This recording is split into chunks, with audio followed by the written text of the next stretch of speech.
জানিয়ে দিব এই মুহূর্তে আমাদের হাতে থাকা গুরুত্বপূর্ণ আপডেট সংবাদের শিরোনাম। শুরুতেই থাকছে শীঘ্রই দেশের জনগণের সঙ্গে সরাসরি দেখা হবে জানালো তারেক রহমান। এবারে জানিয়ে দিব নির্বাচনে যাদেরকে সঙ্গে চায় বিএনপি। আরও থাকছে বেহেশতের টিকিট বিক্রিয়ালারা নির্বাচন নিয়ে নতুন ষড়যন্ত্র শুরু করেছে। এবারে জানিয়ে দিব বিধ্বস্ত গাজা থেকে ইসরায়েলে ব্যাপক ক্ষেপণাস্ত্র হামলা। সবশেষে জানিয়ে দিব গাজীপুর স্টাইলে 5 সাংবাদিককে হত্যার পরিকল্পনা নিষিদ্ধ ছাত্রলীগের হোয়াটসঅ্যাপ চ্যাট ফাঁস। এতক্ষণ শুনছিলেন হাতে থাকা গুরুত্বপূর্ণ আপডেট সংবাদের শিরোনাম, এবারে বিস্তারিত। তবে তার আগে অনুরোধ রইল ভিডিওটিতে একটি লাইক এবং কমেন্ট করে জানিয়ে দিন ভিডিও সম্পর্কে আপনার মূল্যবান মতামত। আরও জানিয়ে দিন ভিডিওটি কোথা থেকে দেখছেন বা কোন জেলা থেকে দেখছেন। শিগগিরই দেশের জনগণের সঙ্গে সরাসরি দেখা হবে জানালো তারেক রহমান। বিএনপির ভারপ্রাপ্ত চেয়ারম্যান তারেক রহমান বলেছেন, ইনশাল্লাহ শীঘ্রই দেশের জনগণের সঙ্গে সরাসরি দেখা হবে। রবিবার রাজশাহী মহানগর বিএনপির সম্মেলনে প্রধান অতিথির বক্তব্যে তিনি এসব কথা বলেন। তারেক রহমান বলেন, দেশের অধিকাংশ মানুষ বিএনপির উপর আস্থা রাখতে চায়। আমাদের ঐক্যবদ্ধ থেকে মানুষের আস্থার মূল্যায়ন করে দেশকে পুনর্গঠন করতে হবে। তিনি আরও বলেন, আগামী বছর রমজানের আগে নির্বাচনে মানুষের রাজনৈতিক অধিকার প্রতিষ্ঠার প্রথম ধাপ বাস্তবায়িত হবে। এরপরে অনেক চ্যালেঞ্জ আসছে। বিগত সরকারের সমালোচনা করে তারেক রহমান বলেন, স্বৈরাচার এদেশের অর্থনীতি, স্বাস্থ্য, আইন শৃঙ্খলা রক্ষাকারী বাহিনীকে ধ্বংস করে দিয়েছে, তা আবার পুনর্গঠন করবে বিএনপি। সে লক্ষ্যের দিকেই এগিয়ে যাচ্ছি আমরা।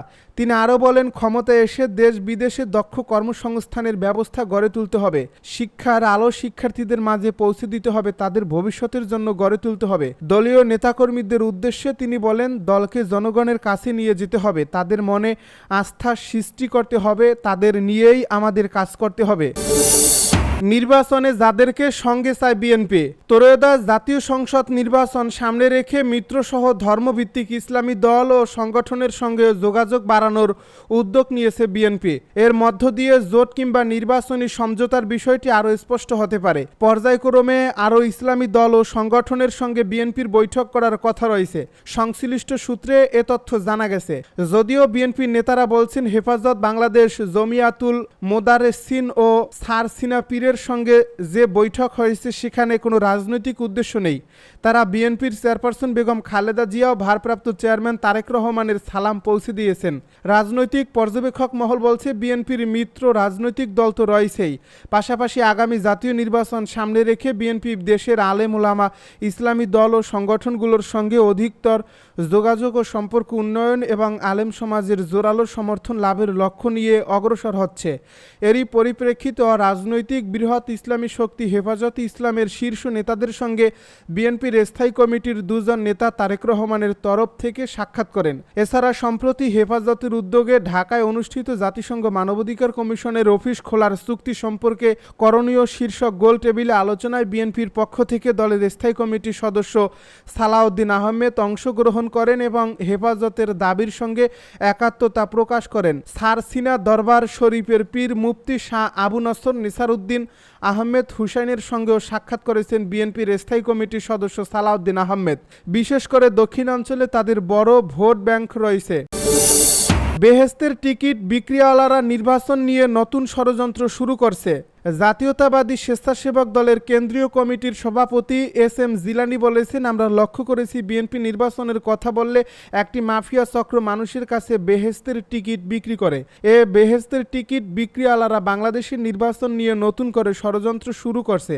রোববার সকালে সাতক্ষীরা কেন্দ্রীয় পাবলিক লাইব্রেরিতে তিনি এসব কথা বলেন।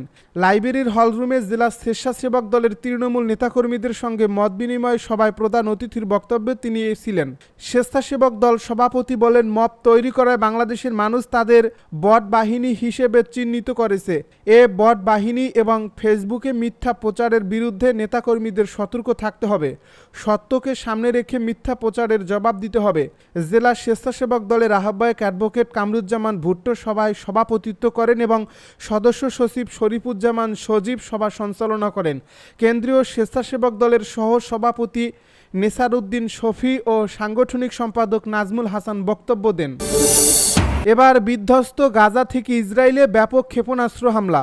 গত কয়েকদিন যাবৎ গাজা সিটি দখলের পরিকল্পনা করছে দখলদার ইসরায়েল। এই কয়েকদিনে নতুন করে আরও কয়েক জায়গায় অভিযান শুরু করেছে ইসরায়েলি সেনাবাহিনী। এবার এমন পরিস্থিতির মধ্যে গাজা উপত্যকা থেকে ইসরায়েলের দক্ষিণাঞ্চলের দিকে 2টি রকেট নিক্ষেপ করা হয়েছে। রোববার দুপুরে এই হামলা চালানো হয় বলে জানিয়েছে ইসরায়েলি সেনাবাহিনী। এ খবর জানিয়েছে টাইমস অফ ইসরায়েল। ইসরায়েলি প্রতিরক্ষা বাহিনী জানিয়েছে রকেটগুলো আটকাতে তারা চেষ্টা চালিয়েছে, তবে সেই প্রচেষ্টা সফল হয়েছে কিনা নিশ্চিত করা হয়নি এখনও। এই রকেট হামলার সময় গাজা সীমান্তবর্তী ইসরায়েলি সম্প্রদায় নাহাল ওস, কফার আজা এবং শাআত এলাকায় সতর্কতা সাইরেন বাজানো হয়। তাৎক্ষণিকভাবে এই হামলায় কোনো হতাহত বা ক্ষয়ক্ষতির খবর পাওয়া যায়নি।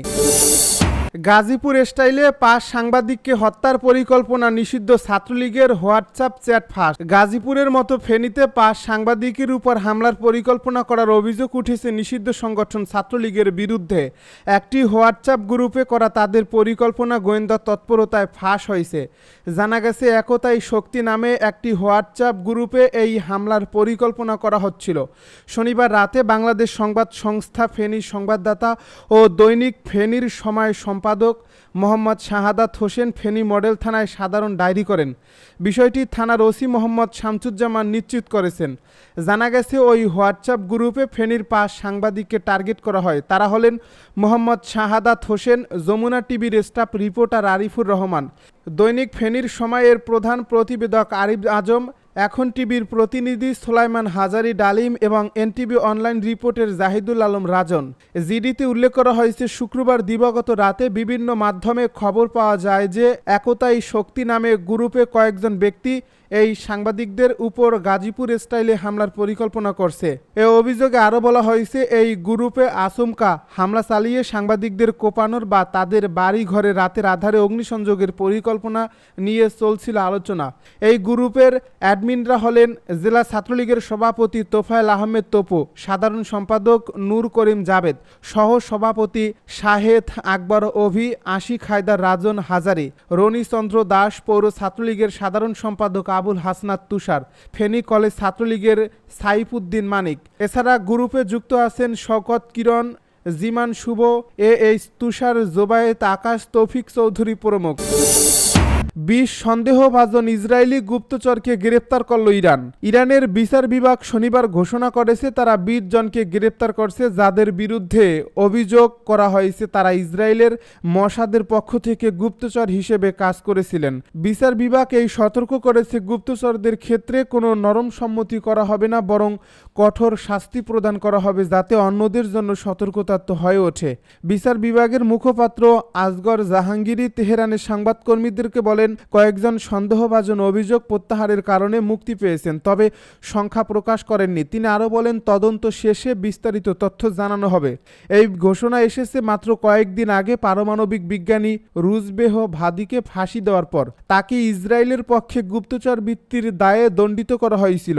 সরকারি সংবাদ মাধ্যম জানিয়েছে, ভাদি অন্য এক ইরানি পারমাণবিক বিজ্ঞানীর সংবেদনশীল তথ্য ইসরায়েলকে দিয়েছিলেন, যিনি জুনে ইসরায়েলের বোমাবর্ষণের সময় নিহত হন।